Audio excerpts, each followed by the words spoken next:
When I was only 4 years old, my mother expired, unfortunately.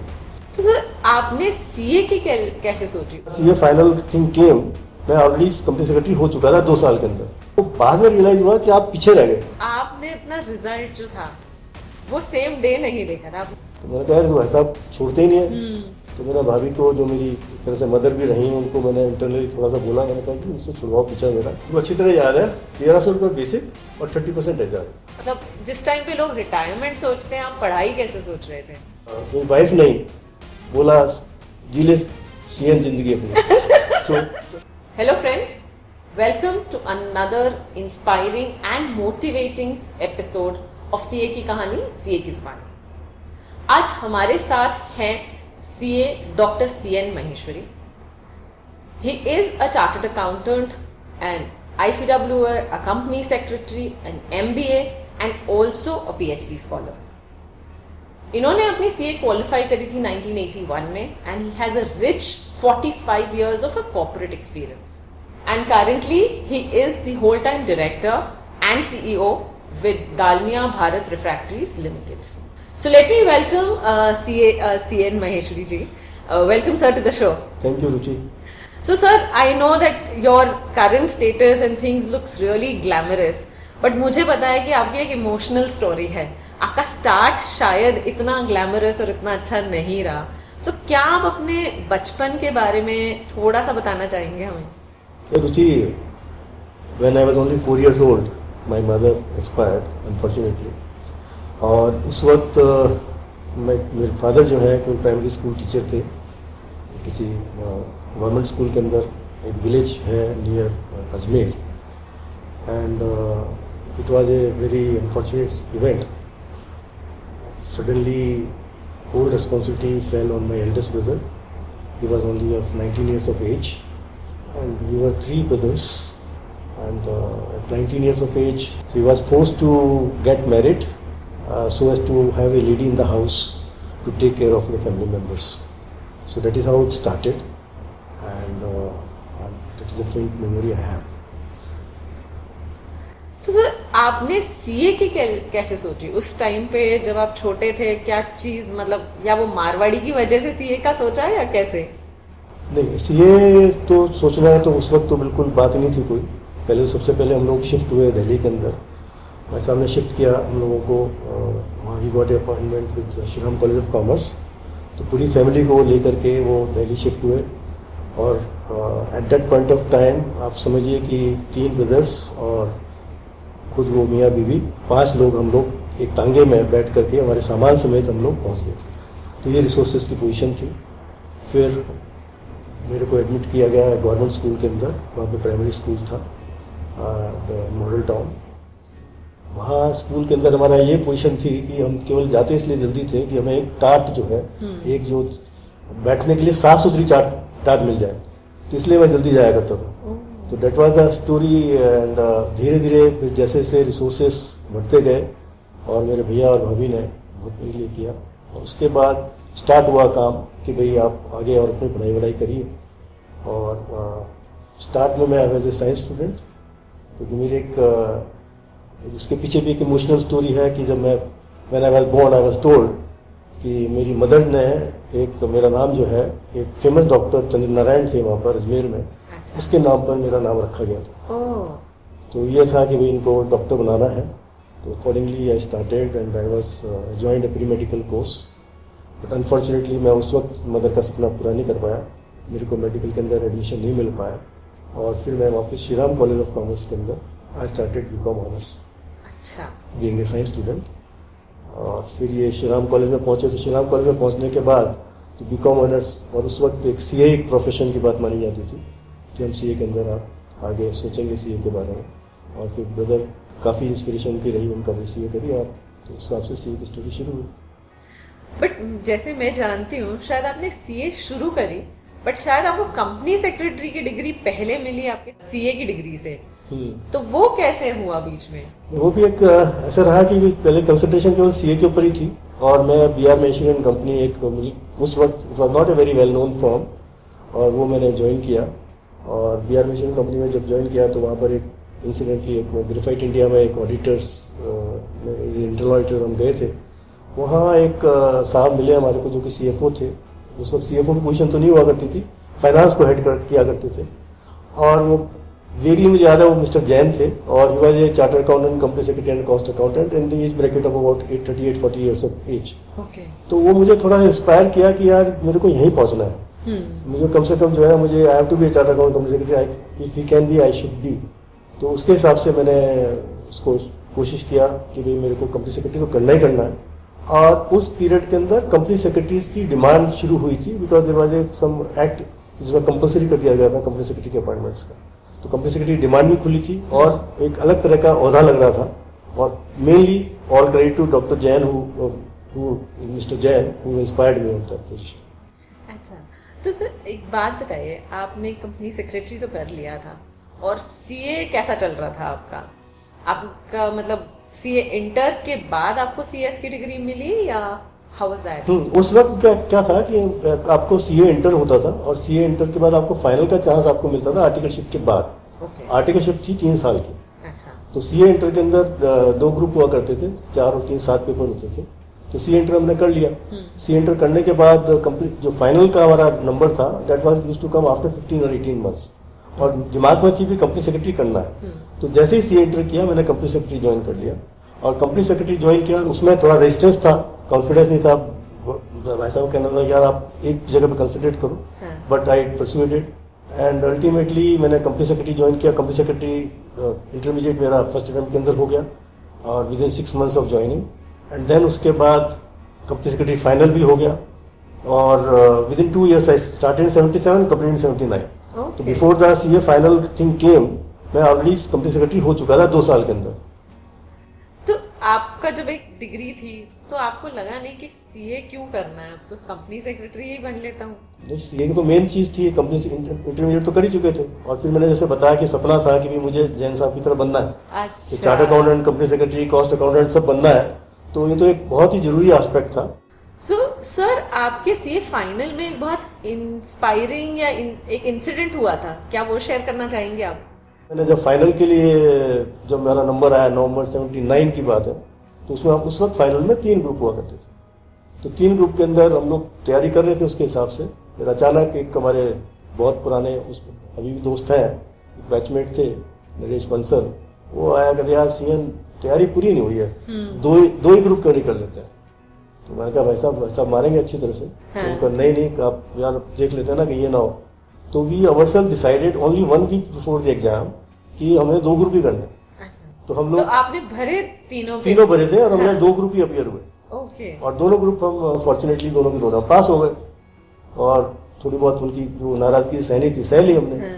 उसके बाद तीसरे group की तैयारी करी, और तीसरे ग्रुप के अंदर एक कंप्यूटर, टैक्सेशन और इकोनॉमिक्स के 3 पेपर थे, अभी याद पड़ता है मुझे। और कंप्यूटर मेरा बहुत स्ट्रॉन्ग सब्जेक्ट रहा हुआ है। और आप CS थे? हाँ, मैं CS था। उसके अलावा कंप्यूटर, क्योंकि भाई साहब ने बुक्स वगैरह लिखी थी उस वक्त मैं काफ़ी चीज़ देखा करता था, और एक इंटरेस्ट होता है किस चीज़ का। तो कंप्यूटर मेरा इतना कॉन्फिडेंस लेवल था कि जैसे ही वो पेपर आया उसमें था आंसर 6, टोटल क्वेश्चन 6, और answer 6 question number 6 is compulsory. हमने उठा करके शुरू कर दिया, और कर आकर के बाहर आ गए। बाहर आकर के दोस्त साहब मिले, उन्होंने पूछा भी क्या किया क्वेश्चन नंबर 6 का, हमने छोड़ दिया। छोड़ दिया, ये तो कंपल्सरी क्वेश्चन था। तो that question was out of confidence I left that, और समझ में नहीं आया, चक्कर खा गया कि यार 20 नंबर का सवाल छोड़ करके आ गए। तो नेक्स्ट टाइम मैंने कहा अगले दिन जाने की जरूरत नहीं है।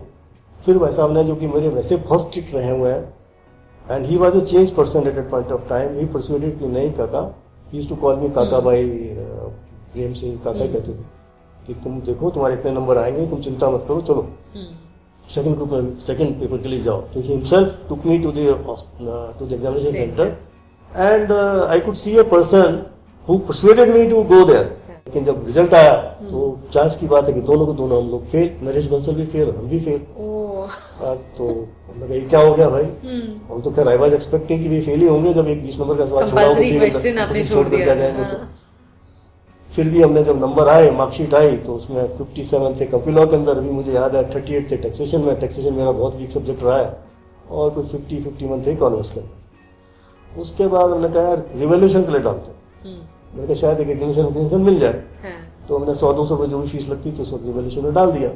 और रिवॉल्यूशन में डाल करके जब मार्क्स वापस विद इन 2 मंथ्स वो रिजल्ट आया, एक कवरिंग लेटर लगा हुआ था कि आपका ये हो गया, आपका रिवॉल्यूशन रिवाइज कर दिया गया है और आपकी फीस जो है रिफंड कर रहे हैं। Okay. तो विद इन 10 सेकेंड जो फीलिंग थी कि भाई आप तो पास हो गए, लेकिन देखा Refund पीछे आना is मतलब कि change in marks. Change in marks. तो चेंज इन मार्क्स हुए, 57 के 59 कर दिए गए, 38 के 39 कर दिए गए और रिजल्ट कहीं फेल और 200 रुपए की फीस वापस। और फिर अगेन परसुएशन, वापस भाई साहब ने हमारे को उतने ही प्रेम से प्यार से समझा करके कहा कि बेटा कोई बात नहीं है, कोई कुंभ का मेला नहीं है कि बार बार जो भी हर साल नहीं आएगा, हर 6 महीने में नंबर आना है, इसमें क्या दिक्कत है। तो ये एनकरेज में लाएगा। आई थिंक जो कि एक इतना स्ट्रिक्ट इंसान थे, जो कि एक तरह से मेरे को कर्फ्यू लगा के रखते थे कि पढ़ाई के अलावा दाएं बाएं ऊपर नीचे कहीं नहीं जाना। और वो आदमी टोटल चेंज था, just to see, because he was knowing the reality कि this is what is going to happen. ये सीए में ऐसा होता रहता है, ऐसी कोई बात नहीं है, डिस्करेज करने की कोई बात नहीं है। तो ही परसुएडेड एंड अल्टीमेटली फिर 79 की बात, 80 की बात है, 80 के अंदर, 81 के अंदर, जैसे आपने बोला मैं कंपनी सेक्रेटरी था और भाई साहब मैंने ये बताया कि साथ में स्ट्रिक्ट भी था, एग्जाम हो गया। उसके बाद उनका ये था कि भी जैसे ही खाली है, कहाँ है काका, चल किताब के प्रूफ पढ़, ये कर वो कर। तो मैंने कहा तो भाई साहब छोड़ते ही नहीं है। तो मैंने भाभी को, जो मेरी एक तरह से मदर भी रही, उनको मैंने इंटरनली थोड़ा सा बोला, मैंने कहा कि मुझसे छुड़वाओ पीछा मेरा, तो शादी वादी करवा दो। तो ultimately I got engaged in before the final result came. अच्छा। तो there was a tension in the family कि भाई ये क्या होगा, क्योंकि भाई साहब ने कहा जब तक सीए नहीं होगा हम शादी वादी नहीं करेंगे। In the mean time engagement हो गई।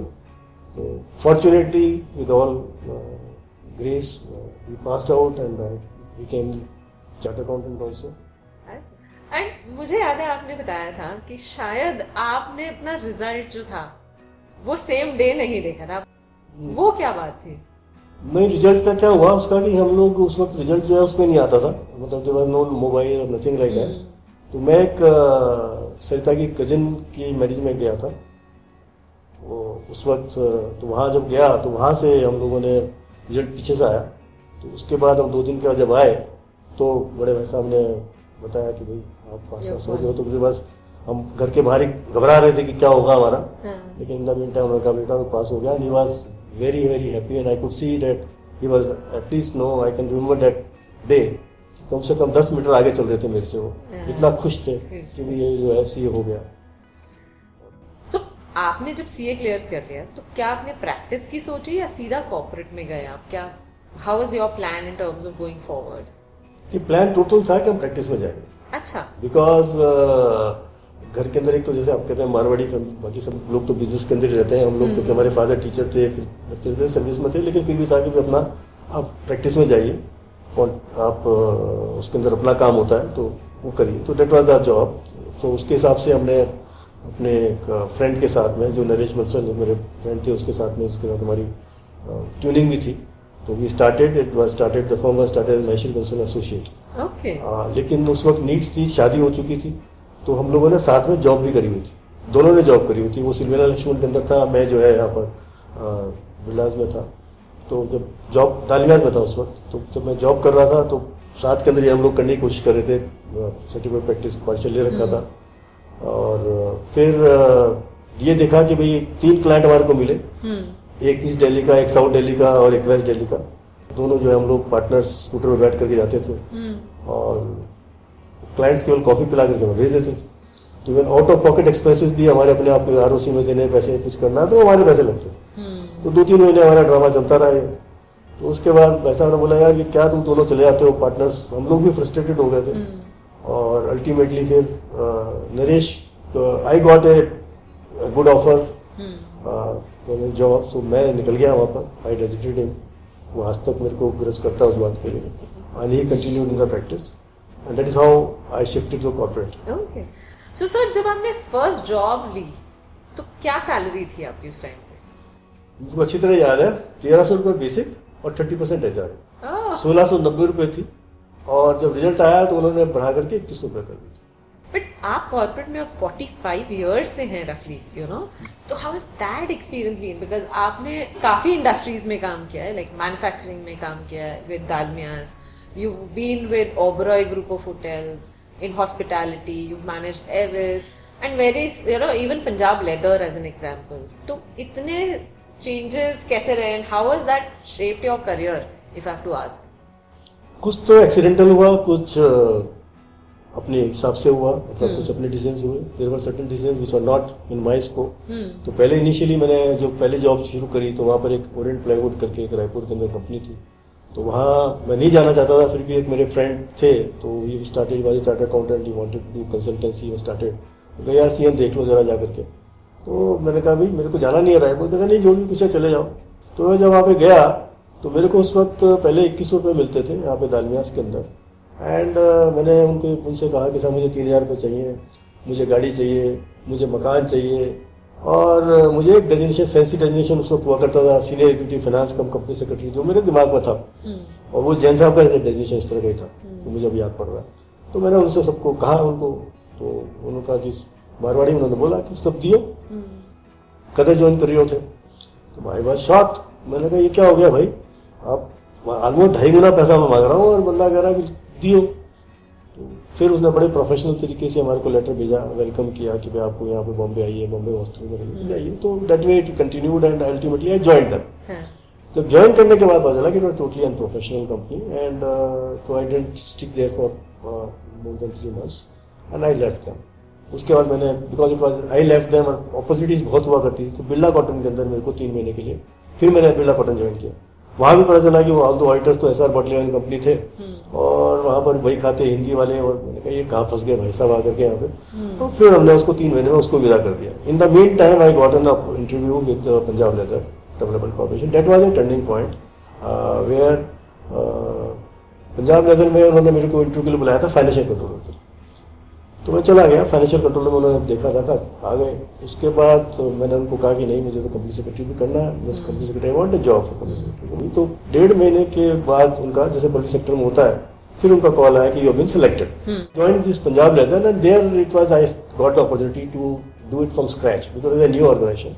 और वहाँ मैंने सारा काम किया, उसमें ब्रांडिंग, आपका एम्पोरियम सेटअप करना, एक लेदर कॉम्प्लेक्स बनाना, मतलब 7-8 साल वहाँ पर उस कंपनी को एक स्टार्ट से लेकर के इंडिपेंडेंट काम करके जो कॉन्फिडेंस लेवल मुझे मिला, in spite of the being a public sector की जो आपके प्रोसीजर्स होते हैं उसको टेक केयर करते हुए I work with full independence, and that was became a turning point कि मेरे को जो है इंडिपेंडेंस चाहिए और पूरी पावर, ऑथोरिटी, और कोई वहाँ पर आपका क्वेश्चंस नहीं है. आप जो है सब कुछ हो, पावर भी हो गया, स्टेटस हो गया, और आपके पास काम करने के लिए पूरा हो गया, और आपने काम पूरा किया, सेटिस्फेक्शन किया. एंड बिजनेस अंडरस्टैंडिंग भी I think you developed out there, but at the age of 26 to 30, मतलब I was only 26-27 years of age. तो उसके बाद एक इस तरह का अलग तरह का एक लेवल का कॉन्फिडेंस आ गया. लेकिन अनफॉर्चुनेटली वहाँ से मुझे मूव करना पड़ा because of Punjab problem. My 2 employees were killed by the terrorist. फिर अगेन मुझे एक अपॉर्चुनिटी वापस दालमियास को उनको जरूरत थी. तो it was considered to be, I was already knowing them, and it was a sort of a semi government undertaking. तो मैंने कहा चलो यहाँ चलते हैं. तो यहाँ आकर के मैंने 1990 के अंदर I join Dalmia's again in the factory. अच्छा, तो Dalmia's has been actually I think you've joined and left Dalmia a couple of times. Yeah. तो how are you so lucky? Because normally एक organization से जब छोड़ देते हैं तो बहुत मुश्किल होता है उस पर वापस आना. So how have you been able to manage your different levels and stints with Dalmia? Basically क्या होता है कि इसके अंदर मैंने एक चीज लर्निंग करी कि जब भी आप किसी ऑर्गेनाइजेशन में रहते हो तो आपके चाहे इंटरनल ग्रज कुछ भी लगता हो आपको, बट नेवर स्पॉइल रिलेशनशिप. आप एक छाप छोड़ के जाओ कि आपको लोग याद करें जब भी उनको जरूरत हो. तो दालमियास के अंदर जब मैंने छोड़ा सेकंड टाइम के ऊपर, तो मैंने जब ओवराइज में जा रहा था, तो एक तो दालमियास में जब ज्वाइन किया मैंने और सेकंड टाइम सेकंड स्टिंट के अंदर आया, तो आप कंफर्ट लेवल बहुत था वहाँ पर. काम करने के लिए इंडिपेंडेंस थी, कंफर्ट लेवल था, और कोई ज़्यादा इंटरफेरेंस वगैरह नहीं थी. लेकिन आपके साथ में 11 साल जुड़ गए, 90 से 2001 हो गया, और आपको बाद में रियलाइज हुआ कि आप पीछे रह गए. कहाँ मैं पंजाब लेदर में था, 15 साल आगे निकल गया था, और यहाँ मैं 11 साल होने के बाद फिर पीछे चला गया, क्योंकि आपको मार्केट के बारे में बाहर क्या हो रहा है. और जैसे मैं कहता हूँ कि एक तरह से ना आप वेल के अंदर मेंढक की तरह हो, आप वहीं पे राजा हो, तो आप बाहर की दुनिया आपने देखी नहीं. तो जैसे ही आपने बाहर इंटरेक्शन किया तो मैंने कहा it is too late, already it is late. तो फिर मैंने कोशिश किया, ओवराइज के अंदर फिर मैंने ज्वाइन किया. उस वक्त दालमिया जी ने मुझे 7 महीने लगाए रिलीज होने में. तो I gave him that time, and that was, I think that is one of the reason why I could go back to them again. So you've been in manufacturing because Dalmia has always been manufacturing. Punjab Leather was also manufacturing. So when you shifted to Oberoi's, which was totally a hospitality service sector, how was that and what really did that phase give you in your career? Hospitality sector was totally different. Because totally it gave me approach towards the customer service. कि what is the customer needs. तो really जैसे हम कहते हैं customer is a king. तो वो वहाँ पर आपको पता चला कि customer is really a king, and that one learning which was given by कि first of all you have to satisfy the customer and then thereafter you can claim whatever it is. You don't have to naturally defend. तो normal course में हम क्या करते हैं, कोई complaint होती है तो वी स्टार्ट डिफेंडिंग आवरसेल्व्स कि नहीं ऐसे नहीं है वैसे नहीं हुआ, but that was the learning which was given that first serve the customer. That is very very important because customer is ultimately the king for. नहीं, that's nice. तो एक बात बताइए, मतलब this whole journey as you explained had nearly covered 30 years of your experience, right? And आपके life में एक और टर्न आया जहाँ पर आपने MBA करने की सोची, and I think you were, as I read, around 60 years of age is when you really did your MBA, and post that is when you did your PhD. I think you completed your PhD last 5 years back or something. Yeah, 2022. 22, okay. So 4 years back. So मतलब around 65 के आसपास आपने अपनी PhD करी, 60 पे MBA करा. तो ये चेंज क्यों आया? मतलब जिस टाइम पे लोग रिटायरमेंट सोचते हैं, आप पढ़ाई कैसे सोच रहे थे? ये बड़ा इंटरेस्टिंग सा रहा. एक अगेन मैं जैसे मैंने बताया पिलर ऑफ स्ट्रेंथ मेरे भाई साहब भी रहे, बड़े भाई साहब भी रहे. उन्होंने एडवाइस भी किया कि भाई आप MBA करो कि बाद में आप रिटायर होगे 60 साल के बाद क्या करोगे, तो उन्होंने टीचिंग में चले जाएंगे. तो ठीक है, तो उसके लिए टीचिंग के लिए आपको MBA वगैरह पोस्ट ग्रेजुएशन जरूरत होती है. तो that was of course that was the logic which he gave.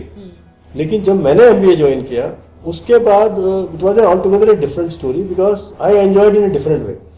जो मेरे बैचमेट्स थे दे वर 30 से 35 साल की उम्र के थे. तो जो मैंने अपनी कॉलेज लाइफ में एंजॉय नहीं किया बिकॉज ऑफ माय भाई साहब रिस्ट्रिक्शंस, ईश्वराम कॉलेज में हम साथ में रहते थे, वो मैंने यहाँ पर अपनी लाइफ फिर दोबारा एंजॉय करी. और बड़ा फनी इंसिडेंट भी हुआ कि जब मैं पहली बार जा रहा था कॉलेज में एडमिशन करने के लिए, जब इंडक्शन के लिए, तो मेरी वाइफ ने बोला कि मेरे को कोई ड्रेस सेंस वगैरह ज़्यादा नहीं था. उन्होंने बड़े आराम से प्यार से मुझे अच्छा सा ड्रेस बना करके दिया और बोले जी ले CN जिंदगी अपनी. So it was a very funny thing and it was so cooperative from his side because maybe she also said कि harmless creature है तो क्या है इसमें. So but मैंने बहुत enjoy किया, बहुत सीखा younger generation से, और I think I became 10 years younger after being there for 2 years of time. Interacting उसी तरह से लड़ना, प्रोफेसर से एक एक नंबर के लिए भिड़ना, अपने बैचमेट से आपस में आप जो भी आप मस्ती करते हो वो करना. तो I forgot that I was 60 years of age. So sir, ये तो आपकी पूरी जर्नी थी, you know, very inspiring, very motivating. At every age you've changed yourself, upskilled yourself, learnt a lot. But हमारे काफ़ी सारे ऐसे CA स्टूडेंट्स होते हैं जो थक जाते हैं, टूट जाते हैं, एक अटेम्प्ट के बाद दूसरे अटेम्प्ट में नहीं जाना चाहते हैं, या इवन CA बनने के बाद थोड़ा सा कंफ्यूज हो जाते हैं कि क्या करें लाइफ में, अटक गए हैं. तो उनके लिए क्या मैसेज देना चाहेंगे आप? My message is to CA students is that have focused on your goal, and goal is to pass your exam. Second thing is have patience, have passion, and have a professional and positive attitude. Flexibility is another thing which the young professionals after doing their chartered accountancy qualify as CA. I always feel that when you work in an organization, don't crib, and when you part with the organization for any reasons, maintain your relationship so that they remember you, और अपनी आप छाप छोड़ के जाइए वहाँ पर. That is very very important. Don't be afraid of failures. There will be always ups and downs in life, but always the failure teaches you number of things and where you can improve upon. Thanks sir. I think it's really nice. And I think while I was discussing with you and while I was going through your profile also, I really felt that you are actually defying all rules and challenges. I think for you, I think age is just a number, because I think you've been living and enjoying your whole journey so much that it's really inspiring. And I'm sure all our viewers would have really learned from CN sir how he has been able to actually upskill himself even at the age of 60.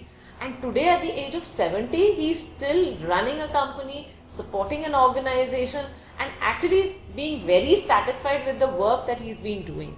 So it's so thank you, sir, for being on the show. Thank you, Ruchi. Thank you. It's been a great interaction, and to all our viewers, thanks for watching and appreciating our efforts.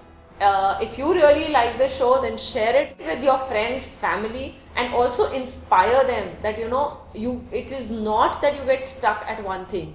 There will be opportunities. There has to be a dedication that you have to show, and you will get your success. So stay connected with Radio Dwarka and our series CA Ki Kahani, CA Ki Zubani. And if you want to be on the show or want to refer somebody, put that in the comments or send us an email and we will connect with you. So thank you and stay connected.